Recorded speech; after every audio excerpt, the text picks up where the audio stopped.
চলতি বছরে সারা দেশের ৮টি বিভাগের ৬৪টি জেলায় ১৯ ফেব্রুয়ারি থেকে ৩ মার্চ পর্যন্ত ১০,৬৯৬ জনকে নিয়ে এই জরিপ পরিচালনা করা হয়। জরিপ অনুযায়ী এখনই নির্বাচন হলে বিএনপি পেতে পারে সর্বোচ্চ ৪১.৭% ভোট।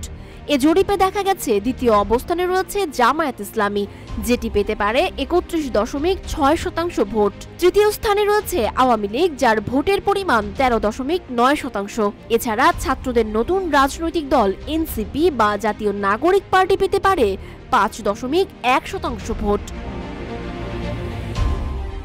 বাকি দলের মধ্যে ইসলামী আন্দোলন বাংলাদেশ পেতে পারে ২.৬% ভোট, জাতীয় পার্টি ১%, গণ অধিকার পরিষদ ০.৫% এবং গণসংহতি আন্দোলন ০.২% ভোট পেতে পারে।